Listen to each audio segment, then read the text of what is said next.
ഇങ്ങോട്ട് നോക്കിയാണേ മാഷാ അല്ലാഹ് ബോർഡ്.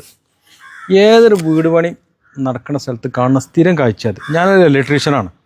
ഞങ്ങൾ പണിക്കോയാൽ കാണാം വീട് ഉണ്ടാക്കുന്ന ആളുകൾ തുടക്കത്തിൽ എന്താക്കും, ഇതിന് വളരെ കുറഞ്ഞ പൈസയുള്ളൂ, 100 റുപ്യ കൊടുത്താൽ മാഷാ അല്ലാഹ് എന്നുള്ളൊരു പ്രിൻ്റ് കിട്ടും. അത് വാങ്ങിയിട്ട് വീടിൻ്റെ മുന്നിലാണ് സ്ഥാപിക്കും. ഇപ്പോൾ വീട് തുടങ്ങുമ്പം ഏതൊരാൾക്കും എൻ്റെ വീട് പണി പെട്ടെന്ന് പൂർത്തിയാണെന്നുള്ള ആഗ്രഹം ഉണ്ടാവും. അതിൻ്റെ പേരിൽ ഒരു എന്താ പറയുക, ഒരു ഈമാൻ്റെ ഭാഗമായിട്ട് വാങ്ങണ തന്നെ, ഒരു വിശ്വാസത്തിൻ്റെ ഭാഗമായിട്ട് വാങ്ങണ തന്നെയാണ് ഈ സംഗതി. പക്ഷേ വീടൊക്കെ പൂർത്തിയായി പിന്നെ തേപ്പും ഇതൊക്കെ കഴിഞ്ഞ് കഴിഞ്ഞാൽ പിന്നെ അള്ളാനെ വേണ്ടിയിട്ടോ എന്താണെന്ന് അറിയില്ല, ഈ സാധനം പിന്നെ കടക്കൽ ഈ വേസ്റ്റ് കൂട്ടിയിട്ട് ഈ സ്ഥലത്താണ് ഇത് കാണുന്നത്. ഞാനത് കണ്ടപ്പം ഈ വേസ്റ്റിൽ ഈ കിടക്കുന്ന സ്ഥലത്ത് ഇത് ഉണ്ടായിന്. പിന്നെ ഞാനിത് കണ്ടപ്പോൾ ഇതൊന്ന് എടുത്ത് ഇങ്ങോട്ട് വെച്ച് ഇപ്പോൾ ഇത് ഉണങ്ങി വൃത്തിയായി. ഈ സാധനം വെക്കുന്നതുകൊണ്ട് കുഴപ്പമില്ല, നല്ല തന്നെയാണ്, അള്ളാൻ്റെ കലാമാണ്. പക്ഷേ ഇതിൻ്റെ ഗൗരവം നിങ്ങൾക്കറിയാം. ഇതിലും വലിയൊരു വാചകം ഒന്നും ലോകത്തില്ല. ഏറ്റവും ഗൗരവപ്പെട്ട വാചകം അത്. ഇതിൻ്റെ വില നിങ്ങൾ കാണുന്നത് 100 റുപ്യക്കാരം അല്ലെങ്കിൽ 50 റുപ്യക്കാരം. പക്ഷെ പണി കയ്യോളമാണ്.